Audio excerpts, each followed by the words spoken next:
Welcome, everyone, to another episode of HR and Payroll 2.0. I'm Pete Tiliakis, and as always, I'm joined by the legendary Julie Fernandez. Welcome, Julie.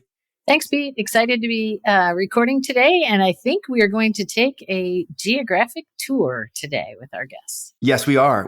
I am really excited to bring two gentlemen that I admire greatly. I've just started to work with. We are together the Africa HR Solutions Advisory Committee. Myself, Nana Frimpong, the COO at Social Impact Incorporated, and Mike Kelly, the senior partner and risk advisor at the Baldwin Group. And welcome, gentlemen. Excited to have you both. Thank you. Yeah. So look, I thought maybe you guys could both just give a quick introduction. I'm excited. I want to get into all things Africa here, the possibilities. There's so much in the news about it.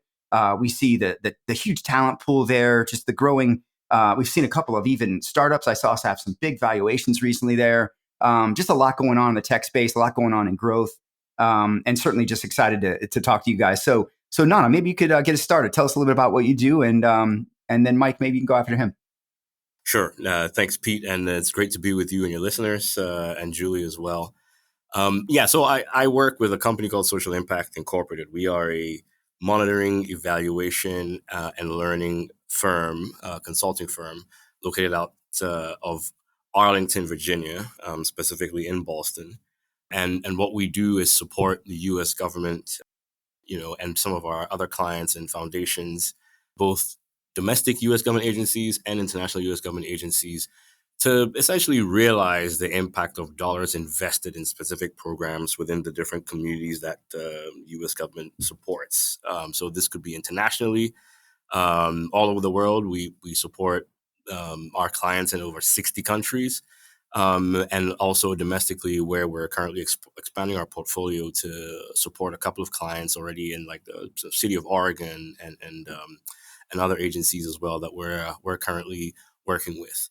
By way of background, I very excited to talk today about Africa. I am African. I was born in Ghana, in West Africa, and spent most of my formative years there, and went back to work in pretty much most of East Africa and Southern Africa, and subsequently stuck with that same theme, did some work in Egypt and as well as in West Africa, specifically Nigeria, Ghana, with a few very short stints, etc., in Mali and a couple of other sort of Francophone countries. So I'm excited to talk Africa, excited to share what I know and to learn from you all as well, and looking forward to the rest of the conversation.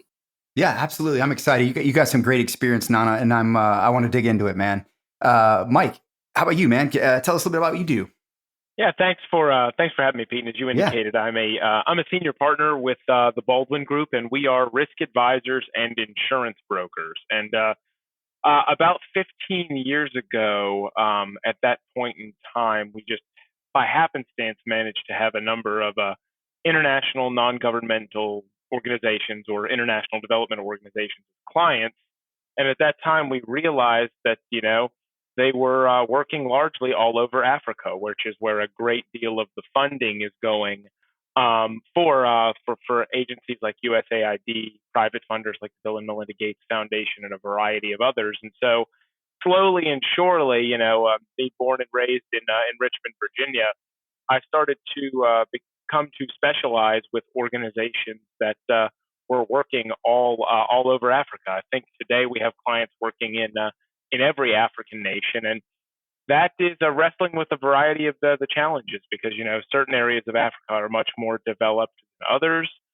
Expanding into Africa, while it can be very attractive from a business opportunity perspective, different geographies have different challenges, and helping our clients navigate working in Africa and expanding into Africa is something that, let's just say, it's never dull. So I'm appreciative of the work we do. Yeah, absolutely. I don't know about you, Julie, but like I've been seeing, one of the things that I've noticed is a lot more clients taking notice of Africa for talent, for offshoring of talent, and getting help with skills, maybe even BPO work. But what about you? What are you seeing? I think it's really piquing its head for sure. Yeah, that's right. You know what? At a lot of the shared service conferences, it's not uncommon to find country representatives there that are promoting their country. It's been primarily, we've always seen a lot that was in Central America, but definitely seen Kenya and some others, present at some of those areas that are touting themselves as great locations for shared services talent. It's gotten more and more attention. So I can't wait to hear from our couple of experts today, about how it's developing and how and where. Yeah, yeah. Just to share some data points, I was looking at just to kind of validate some of the things that I've seen over the last probably 2 years. I've really been I've actually had added a few more clients in Africa, like Africa HR Solutions. We've seen, I think it was just this week, we saw a couple of major tech players get some big valuations and fundings in Africa. WorkPay, I think, was one of them, if I'm not mistaken. But I think it's really interesting note that there's 1.3 billion people in Africa, as far as I don't know what year that was. Maybe that's last year. But 60% of those are under the age of 25. And the population is expected to grow by about 450 million people by 2035. So there's a rich talent pool there. And I'm seeing more clients actually go out, use the EOR model, use some of the modern solutions that are out there today and tap into that talent and really, really boosting their tech prowess, I guess you could say. But Nana, I'm sorry, I keep messing that up. What is it like doing business in Africa? Because to my understanding, there's only about, I think it's like 14 to 16 countries that you can reasonably conduct business in. Yeah, no, that's a great question, and that's like a question that plagues everybody because the opportunity is huge, right? You have, like you mentioned, 1.3 billion people, largely underserved markets in pretty much any category that you want to sort of talk about or speak to, whether that's healthcare, agriculture, sort of logistics. There have sort of traditionally and historically been very few players in any of these areas. And I think over the last 10 or so years, we've seen the tech sort of industries try to shift that. And the emergence of a lot of different players, some obviously more successful than others, at capitalizing on what I think is like one of the biggest benefits or one of the biggest drivers of change on the continent right now, which is like just basic cell phone penetration, right? So right now, penetration is about 46%, but it's driving a pretty significant volume of business in sub-Saharan Africa. I think in terms of doing business, in my experience, both as somebody who's lived on the continent and as somebody who has parents who were both entrepreneurs or partial entrepreneurs, and then having gone back there and worked in different capacities, one with the development sector, another with this pure private play. The one thing to note is that it's not a sort of giant monolithic place, right? It's a very diverse, very varied continent, and what you recognize in sort of like there are regional differences, right? So West Africa is very different from East Africa, which is very different from Southern Africa, which is also very different from North Africa, if you want to count them as part of sort of Africa writ large. And then within those sort of regions, you also have very specific differences. So French-speaking countries typically have a very different approach to bureaucracy and regulation, and even in some cases, entrepreneurship than sort of like English-speaking countries in some cases. And not to forget that there are Portuguese-speaking countries in there as well as Spanish-speaking countries. Right. And so it's really understanding your market very well, getting hyper local on the specific location you're trying to work in, getting smart on the regulations, getting smart on the challenges and the risks, because there are plenty to go with the sort of myriad of opportunities that come as well. And I think for me, really, there's like a couple of barriers to entry typically people have to think about. One, which we'll touch on today, which is talent. A lot of people just trying to figure out where to find talent, despite sort of being amongst a sea of people just from the numbers perspective. Then there's also just general regulation. Like, how do I get into this country? How do I sort of navigate the bureaucracy? and how do I make sure that I'm set up for success? Because in some of these environments, depending on sort of what the bureaucracy and governance and government sort of setup is, doing anything that runs afoul of those entities could really very quickly bring your business expedition to a halt, right? But in terms of some of like the great places that have become like juggernauts as far as business is concerned, I mean, you have the Kenyas of the world, you have obviously South Africa, you have Rwanda, which has really surged to the front in the last 10, 15 years, with just incredible efficiency in terms of just getting registered. And then you have places like Ghana, Nigeria, which have, especially Nigeria has been a traditional sort of destination for most businesses, but it does have a pretty rich and complex history with business, but incredible opportunity there in terms of if you're able to crack the regulatory environment, find a market that sort of wants your products, and build to the unique nature of the Nigerian sort of palette for whatever it is that you're providing. It offers incredible opportunity, and that's why we're seeing a lot of the successful startups coming out of Nigeria these days. Yeah. You just mentioned the regions. Like, explain that a little bit more, because I'm not sure I'm familiar with that. When you talk about the regions, like what's the difference in those? Yeah, so so that the typically, if you talk about sub-Saharan Africa, well, if you talk about Africa writ large, you've got North Africa, right, which is typically your Egypt's, Morocco, Tunisia's, Libya, Algeria, sort of closer to the Mediterranean. Right. In many ways, stronger economies, sort of pretty advanced on a number of fronts, and with sort of pretty mature markets relative to a lot of sub-Saharan Africa across the board, right? If you look at West Africa is really interesting for a couple of reasons. So here we're talking about countries like Senegal, Ghana, Cote d'Ivoire, Nigeria, Togo, Benin, but it's one of the potentially like largest regions from a sort of just a basic population standpoint, primarily because of Nigeria.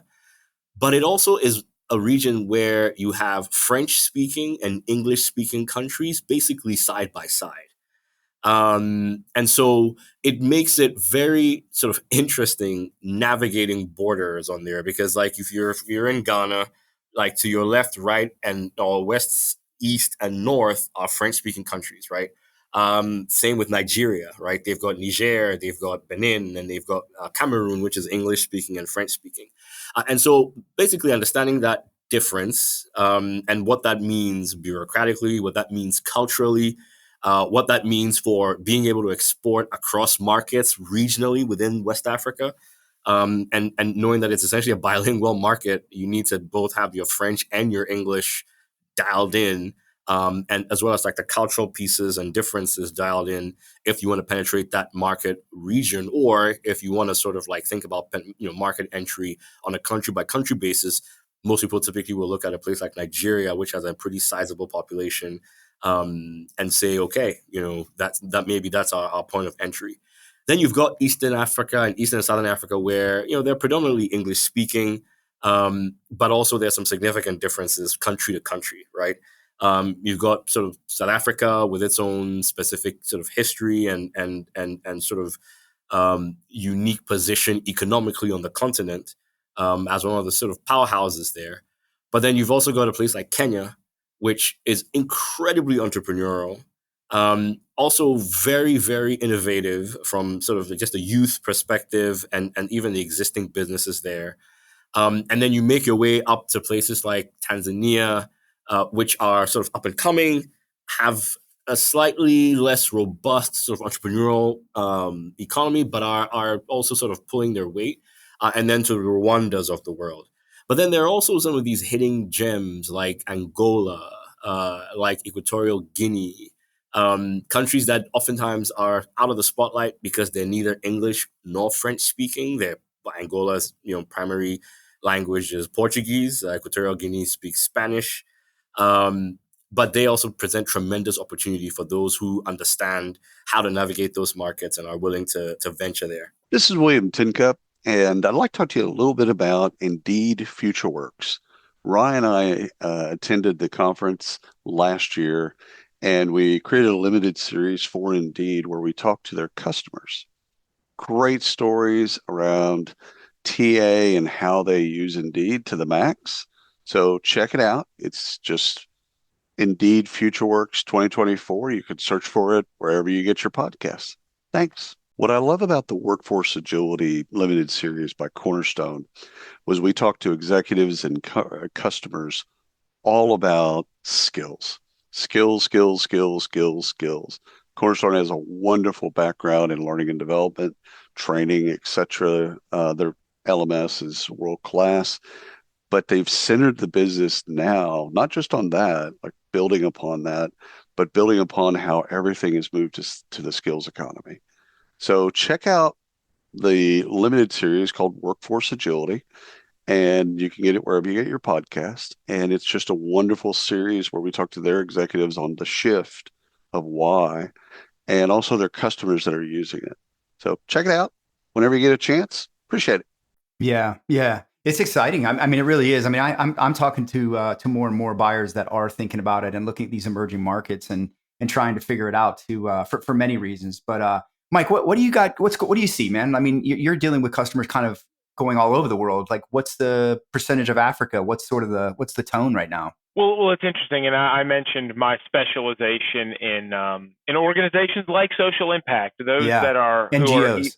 Either NGOs or international or for-profit international development organizations, and oftentimes they are going where their funders direct them to go, and there are places such as you would consider it in air quotes, some of the more developing regions of Africa, to put it nicely, or other areas that you could refer to them as, have ongoing conflict. And places like that are the Democratic Republic of the Congo, which most people, obviously Nana knows this, is the number one recipient country in the world for foreign aid, Democratic Republic of Congo. So there is a tremendous amount of activity there. But then there are also areas like Somalia, Rwanda, Mali, and a variety of typically sub-Saharan African countries that are receiving money to either deliver aid or try to help with economic development, and a whole host of other organizations like a social impact that do monitoring and evaluation work, also called impact analysis. Okay, and what that means is, okay, well, we've invested $1 billion in the DRC to help them develop in a nation. What is the impact we're actually having? Are we actually making a difference? And so, given I would like to call it the dynamic risk environment and just the developing nature of Africa, there's a tremendous amount of both private and government funding headed to sub-Saharan Africa that has many more organizations going to Africa and also looking to do work in the higher risk environments in Africa, which not only could potentially lead to harm to personnel, it also leads to many of the things Nana spoke about. It's understanding how business is done there, understanding that local regulation can be fluid, to say the least. Yeah. And that the way that you are, especially from an American perspective, the way that we are used to practicing business can be entirely different. And that is where having the right in-country partners is really invaluable to you as you look to capitalize on those business opportunities. Yeah, absolutely. I've heard, and I don't know for sure, but my understanding is in some of those locations, just for an example, like you're saying, being different. My understanding from an HR and payroll perspective, in some of those countries, you have to actually deliver some of your reporting on paper, right, by hand. Is that true? Or have you heard that, Julie or Mike? Yeah. I mean, I'll give you a very sort of real example. Where during COVID, trying to start a business in Nigeria, basically with the everywhere on lockdown, et cetera. In many places, we were still able to get things going, like in Kenya, by submitting things electronically. And in Nigeria, they were very clear that the documents submitted had to be signed in wet ink. Oh my! Good grief. And we couldn't find Blood. anybody, Yeah. right, who was showing up to work in those days. Oh, yeah. And so that becomes a real barrier, at least at that time. Yeah. Everywhere it's experiencing its own unique challenges. But just to give you an example that, yes, in some places, there's still very much, especially when you're dealing with a government bureaucracy, Yeah. you're still dealing very much with paper. Yeah. Yeah. It's fascinating. I just want to echo exactly, and I think Nana's heard me tell this story before. This is an Angola story, but I was helping a client with an insurance placement in Angola, and even though they well knew that I was a U.S. broker, I got a request to come to Angola and sign the documents in grief. wet ink. Now, thankfully, we were able to find a broker partner in Angola to make that signature on our behalf. Yeah. But I think it's not just the story that some are required in wet ink. It's just, to Nana's point, I think is spot on, is that these things could differ entirely from one African nation to another, sometimes them being right next door to each other. And that's why I feel like it's thoughtful. If you're like, hey, we're going to work in Africa. Okay, Africa's pretty big and pretty diverse. Where specifically are you going to work in Africa? And just because you are having success working in Kenya doesn't mean it's time to take on the entire continent. You need to be very thoughtful about where you're going to expand into next. But I mean, Nana, you know all about this. What would you add to that point? No, I think that's exactly spot on. And a lot of times when people hear about some of the ridiculously incredible successes on the digital front, things like M-Pesa and mobile money, etc., there is this perception, which is not false, that digitization is on the march across the continent. But it is on the march across the continent, primarily among consumers, primarily among like businesses on the commercial end.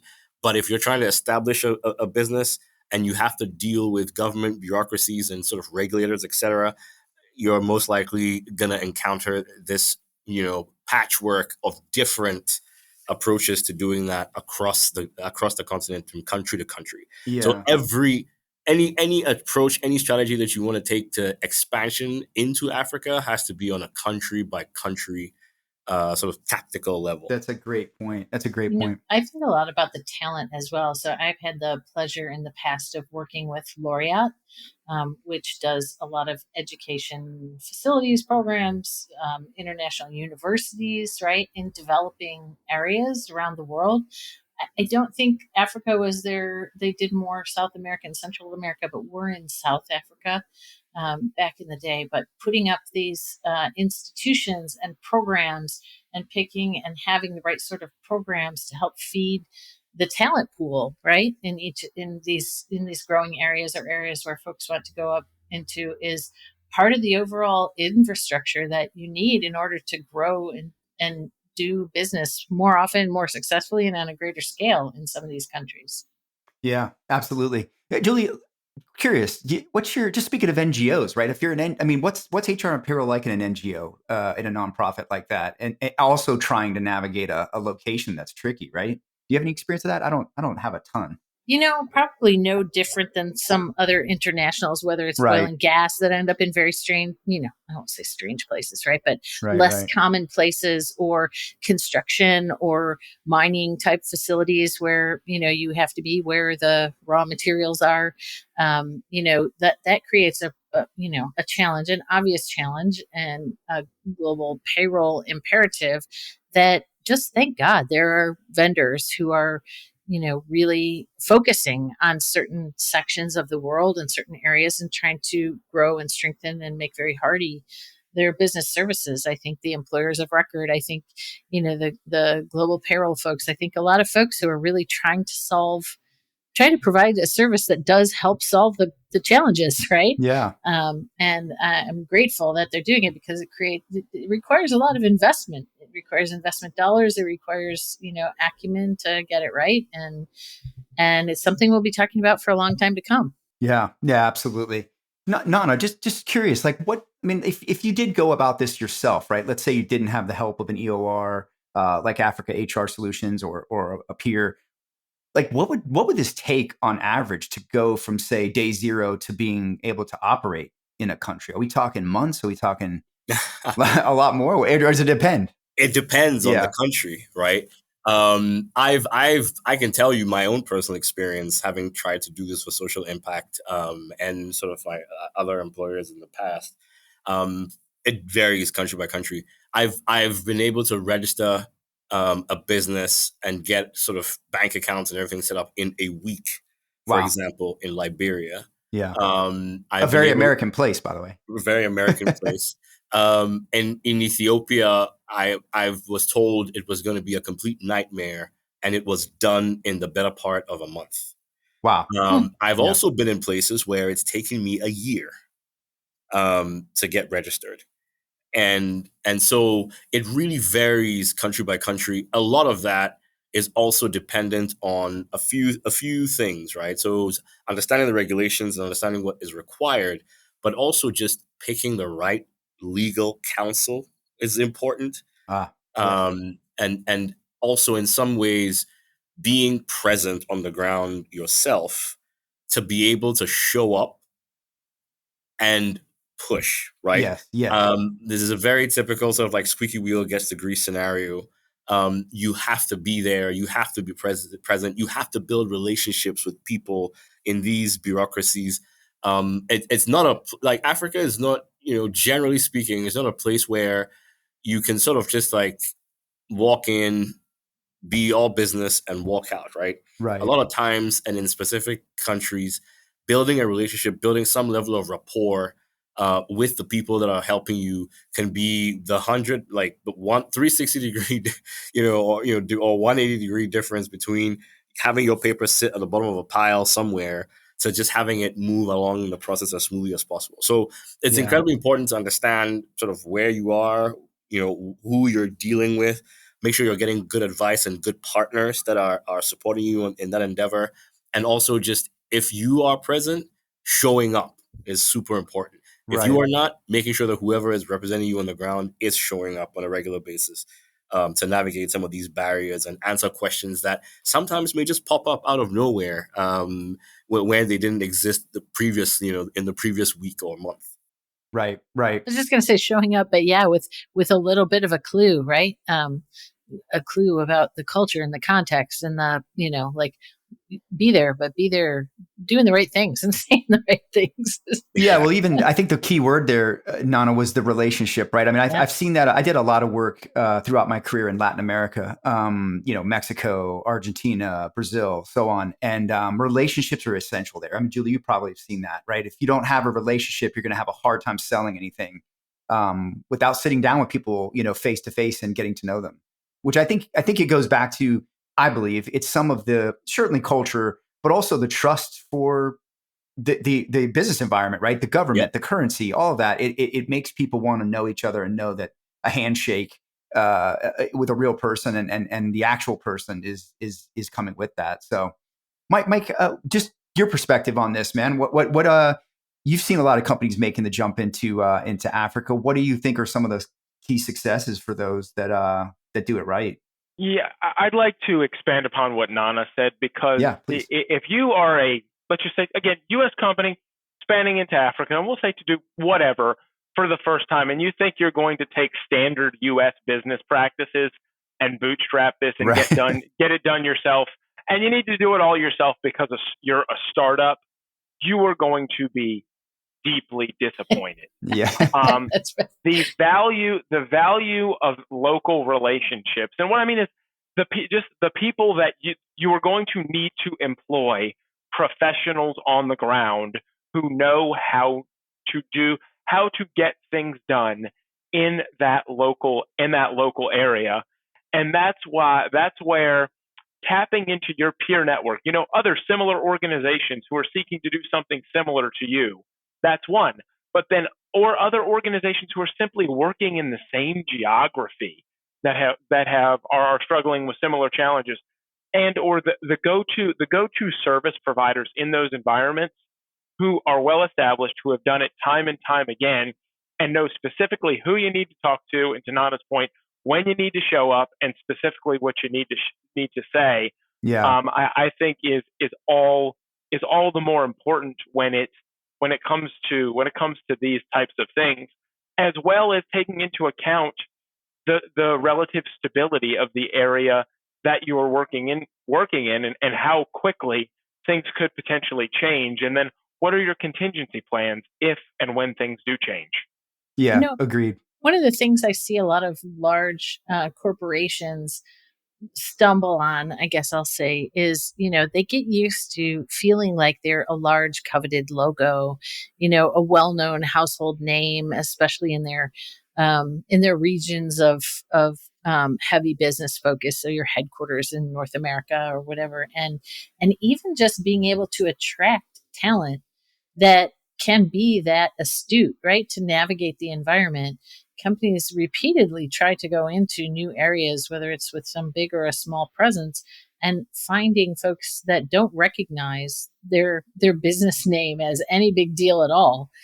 Struggle to find the talent that they need to fill key roles, and you're really talking key roles in the beginning, right? So I don't know if you see that as a big challenge, but I often see companies used to saying, "Well, I'm so and so. Like of course That's a I great point, carry a right? lot of weight," and they carry Yeah. diddly, right? By the time you get to some of these parts of the world. I mean, I agree, and I can think of one recently where an organization had won some new business in Burundi, and you just had an absolutely baffled U.S. based HR person that had clearly never been to Africa, trying to figure it all out and trying to manage it from a command and control function from the U.S. We see this, I see this over 75% of the time, and it is a tremendous exercise in frustration for that HR person. And it's absolutely a way for the organization to make a lot of mistakes instead of trying to do as much of it from, in this case, Burundi as possible.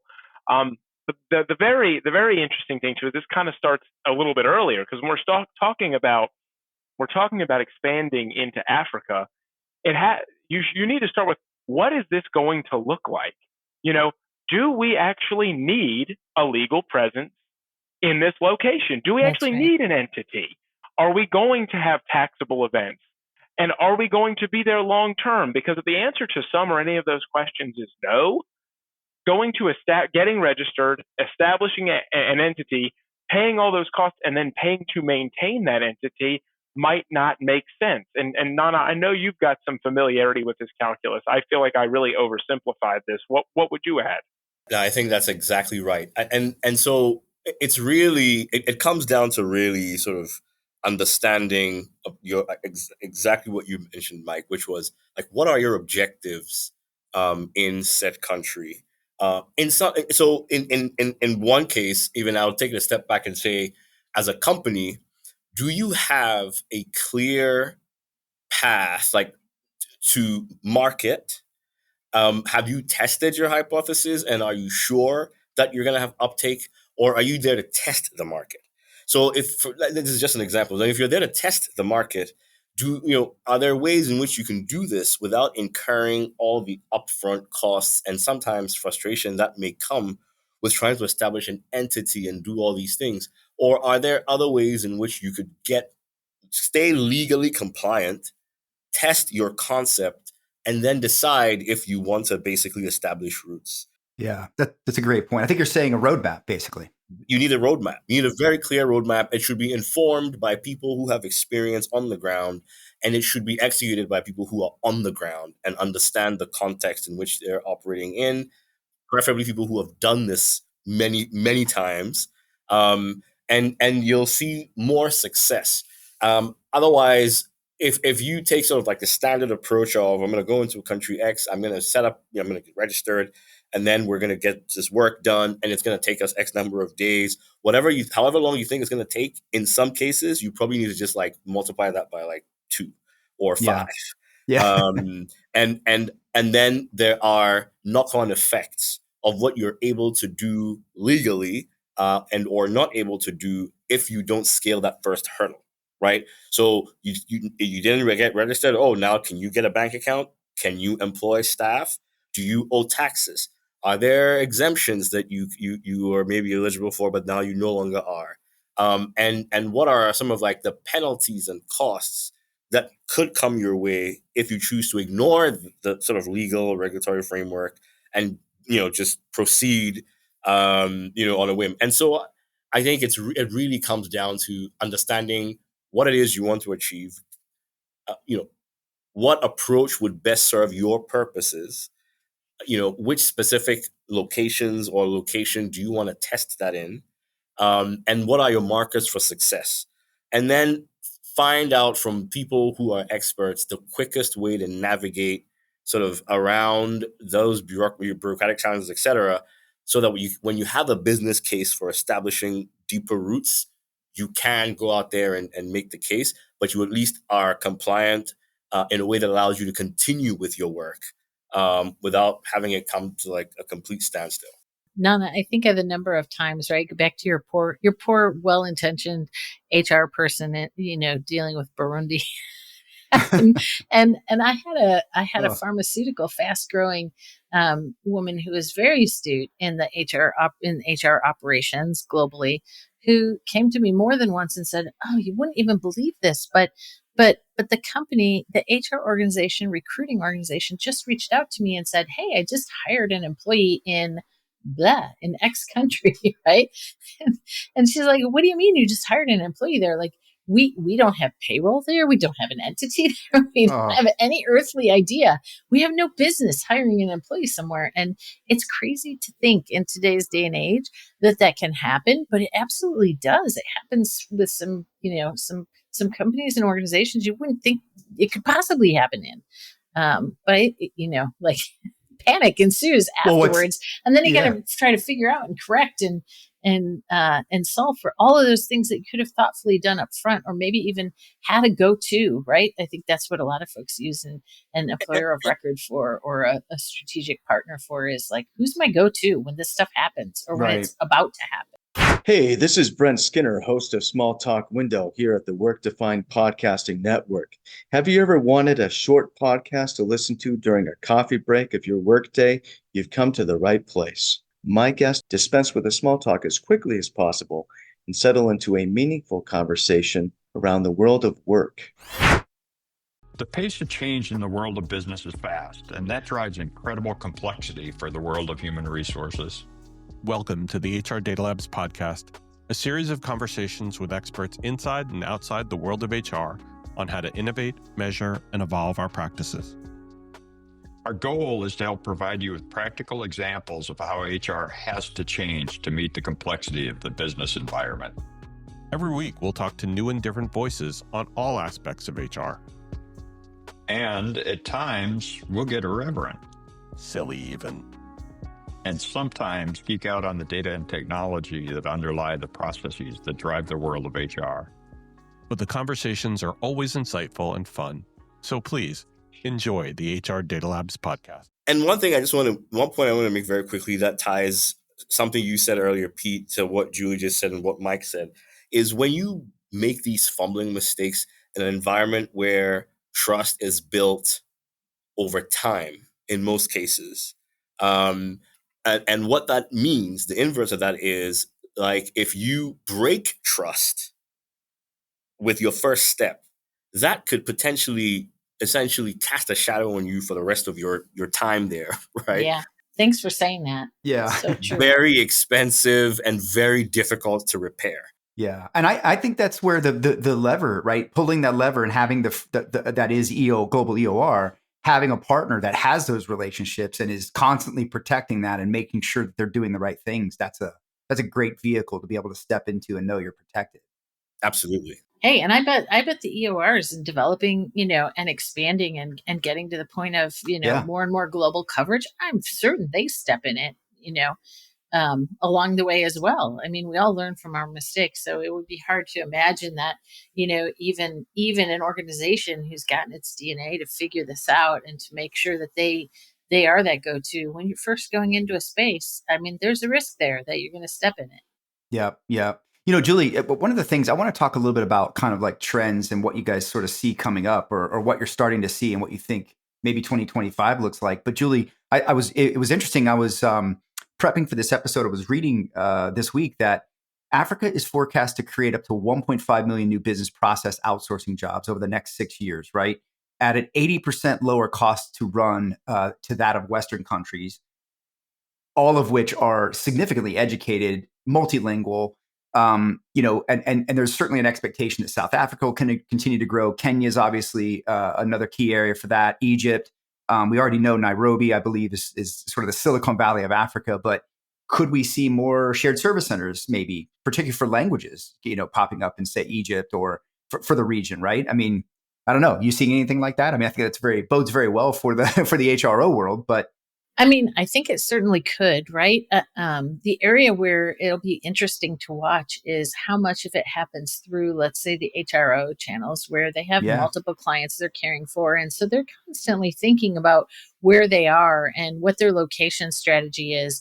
And as we know, not everyone uses an HRO model, so there's also a fair bit of movement in across companies to build your own shared service centers. exactly. And Yeah, so that's the area where I say, I'm not opposed to do-it-yourselfers, and some companies have a tremendous amount of experience with that.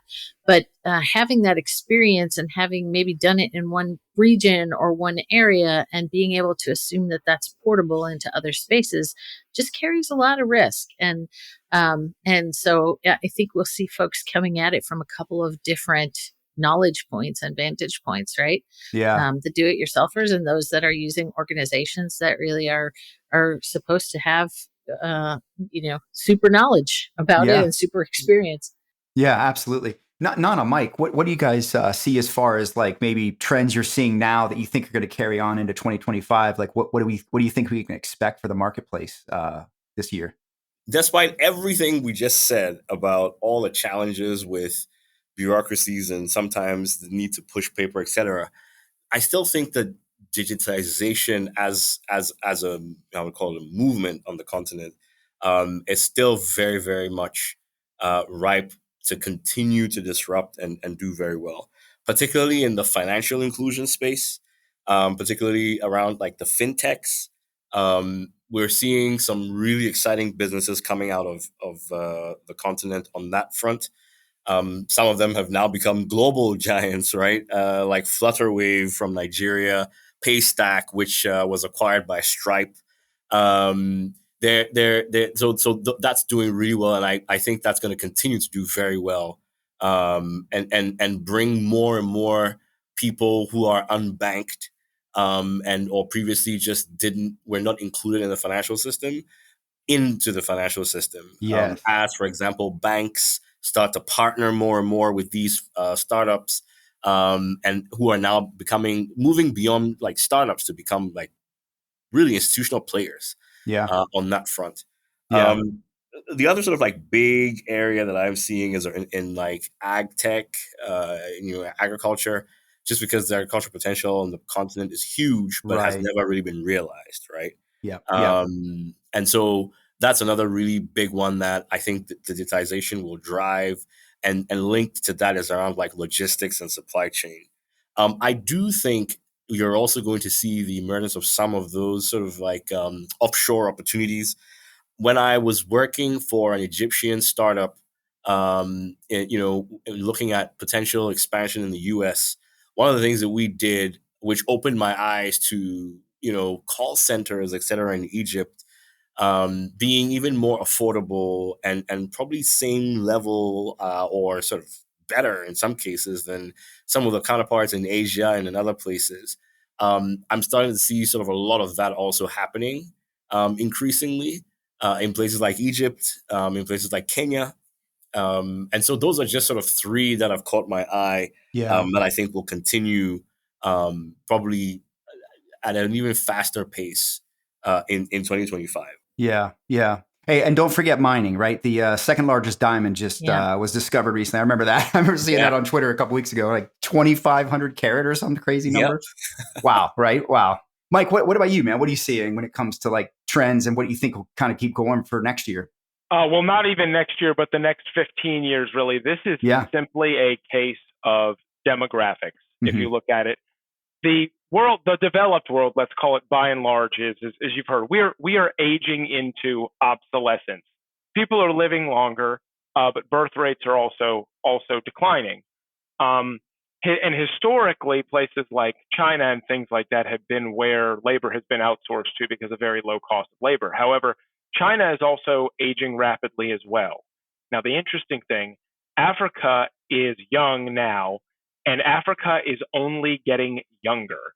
Yep. So in terms of, for the next probably 15, 20 years or so, while the birth rate is still very high.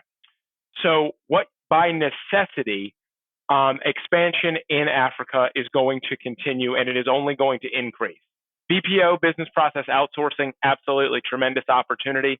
But I think the only industries that will be limited are those that require a tremendous amount of postgraduate education and things along those lines, because many African nations just lack the higher education systems to provide those folks with master's degrees and PhDs and all sorts of things like that. So I would double down on exactly what Nana said. Despite their large parts of Africa still being conflict zones, regulation being, I would say, increasingly a sliding scale, and if what you are doing is compliant or not could really depend on who you know and how well you know them. All those things taken into account, I think a very low cost of doing business in Africa, and then for some industries, countries with very low regulation is a very good thing, necessarily dictates that the business opportunity in Africa will only increase as the population continues to scale. Yeah. Yeah. Great point. Great Yeah, point. great. By the numbers, right? I mean, the numbers, you can't change those. Yeah. Yeah. That's something that's happening. Hey, I have a selfish personal thing, Nana, I wanted to ask you because I have my cousin's wife is in Tanzania or comes from Tanzania. Her family does. And Arusha, I think. Shout out to my cousin Alice. And I'm still hoping. I missed their wedding ceremony, which was awesome. And I'm such an international travel geek that I really regret that I missed that. And so I didn't hear Tanzania on the list, and I'm guessing it's not one of the fast movers. So Tanzania has some opportunities as well that could be great, sort of, I guess, money makers or help catapult them into. I mean, on a global stage, I think on the mining side they're doing really well. Uh-huh. On the tourism side, it's one of the best places to visit on the east coast of the continent. Right. But yes, I'm still sort of. I think that the jury's still out on how fast entrepreneurial plays will emerge from Tanzania, because it's a pretty tightly regulated environment.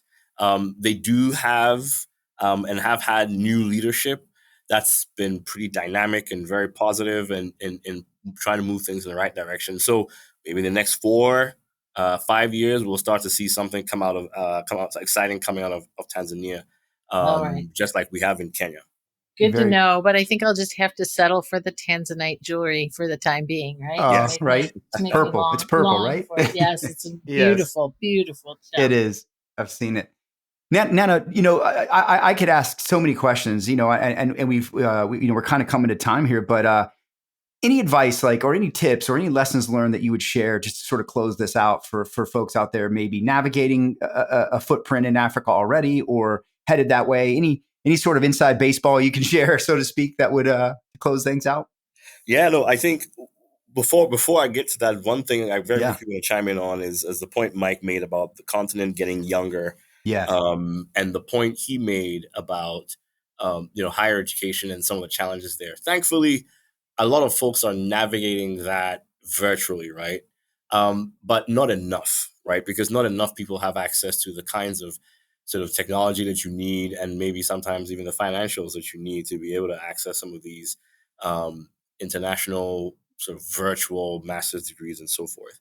And so it becomes a really great opportunity for organizations, people who are looking to get into the ed tech space, providing people with coding, boot camp skills, other things that will help translate into make people meaningful, productive citizens very quickly, without the additional burden of time and cost for a master's degree, which may not always be necessary for some of the work that is now, the tech industry is now generating.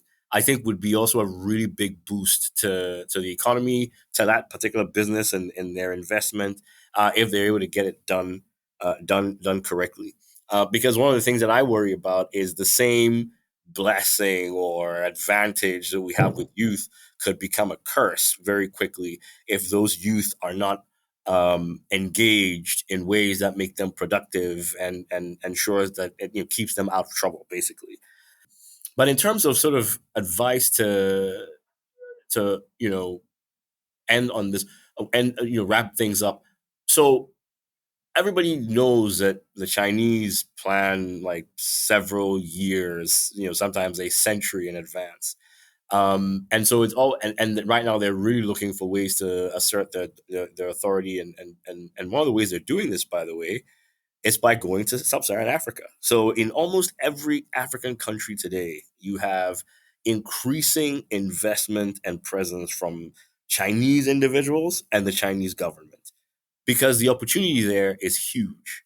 And in many cases, we sort of get in our own way by not doing the work of trying to understand what sort of some of these challenges and risks are, getting the right people to line up behind us to help us navigate them, and then going out there to take advantage of the opportunities. We let those barriers, deter us from actually going in. And I think if you're looking at what the Chinese are doing now and what they're hoping to do in the next 10, 15, 20, 30, 100 years, it speaks to the opportunities in Africa and the need to just go in there, navigate it with an open mind and eyes wide open to be able to make sure that you're able to maximize the opportunities that are currently present. And so I'd say it's really about, just if you want to go, don't hesitate, right? Find somebody who knows about this, who has expertise locally, who knows what they're doing in there. Talk to them, and just get going. Start, right? Yeah. Start learning, start understanding, and then make an informed decision, as opposed to allowing sort of like some of the tropes and just like the general, misunderstandings in some cases getting your way. The other thing is also that the places that Mike has talked about, as far as like conflict ridden, where in some cases, regulation can be on a sliding scale, etc., are very real. And do not downplay the risks of investing in these places or sort of going to these places. And make sure, again, that you have the right people informing your approach to ensure that you're successful. Because there are people who are there that are successful. Yes. Yeah. It's not a complete sort of, sorry to use the words, crapshoot, but you do need to know how to navigate those environments successfully and find the right people to help you do that. Yeah, it's great advice. Mike, anything to close us out? Any tips, any inside baseball you want to share to help people? Yeah, and while Nana did circle back to, let's call it the areas that still have active conflict in Africa, yeah, those areas are the minority. But I do need to underscore what Nana said. Doing business there is one thing, but also being uninformed and sending people there, especially an ignorant international traveler like Mike or somewhere along those lines, sending me to Goma is probably not the best idea. Yeah. And, once we recognize the business opportunity we're going to have in Africa, we're just going to go. So you need to be mindful, I would say, about the physical security risks, I would say, one, and as well as the aspect of doing business there. I will say those areas are in the minority. And as Nana talked about a lot, there's places like Kenya and Nairobi and all sorts of places like that are incredibly business friendly. It's well understood and things along those lines. So by no means should you write off the entire continent because you watched the movie Blood Diamond once. Like it's right. like let's not go that far. I would say it's all about, if you can, and I know it's capitalism. We want to lurch at the first opportunity we see. If you can slow down for just a little while and at least identify the right partners there, that will, one, help you figure out your strategy. Okay, so we won something new. We've got to be in Africa. Okay, great. How long are you going to be there? Because that's going to dictate if you need to form an entity. And then if you need to form an entity, find a partner, a law firm, a global expansion firm, or something like that that's done it before and can help you. Okay, well, we don't want to hire anyone. We do want to use an employer of record. Okay, find an employer of record that is a specialist in Africa. Yes. Because as what Nana has from firsthand experience, the environment can differ so drastically from one country to the next that, necessarily the provider that someone knew in Angola might not serve you well in Somalia or something Right. along those lines. And so Right. it's easy for us Americans to have a very monolithic perspective. Oh yeah, it's just Africa. And that is, if that's the mindset you have, you are going to learn some hard lessons. And I'm not trying to deter anyone, but I think given the varied geography and how many different nations and how many different languages are spoken, and the fact that the continent is still, in many regards, still recovering from colonialism, you need to proceed with a certain amount of caution to make sure you do it as right as possible the first time you are entering that market. Yeah, absolutely. What's that saying? You can, if you want to go alone. If you want to go far, go together. And yeah, I think this is very, very true for the emerging markets. You definitely want help. So, gentlemen, this has been outstanding. I could keep asking you questions all day. I'm so excited to come to Africa. I hope we get together in Mauritius at some point. I know that's a beautiful tropical place, not exactly the continent itself, but an island. But yeah, I'd love to get there. I've got a couple clients now, and just yeah, pleasure working with you guys. And thank you so much for coming on. Nana, where can we connect with you? I know I'll throw in the links in the description, but where can folks get in touch with you if they'd like? I'm on LinkedIn. It's probably where I'm most responsive. And so, feel free to just ping me on LinkedIn. I usually respond. And yeah, I'm not as active on Twitter, although I'm looking to be. No worries. We'll help you. Julie and I are on Twitter. Well, X, excuse me. Yeah. X, formerly Yeah. known as Twitter. I know. Well, thank you so much, man. I'm gonna throw those links up there for you. Mike, what about you? How can folks get in touch with you? LinkedIn is also good for me, and you can also find my contact information on the Baldwin Group website for email, etc. Awesome. Well, this has been great, guys. Thank you so much. It's very informative. I think maybe you need to come back every year and give us an Africa update, right? We'll talk Africa, see what's going on. Maybe we need an emerging market sort of series going on. So I love it. Thank you so much, man. It's good seeing you guys. Julie, good to see you as always. Thank you for having us. Thanks for having us.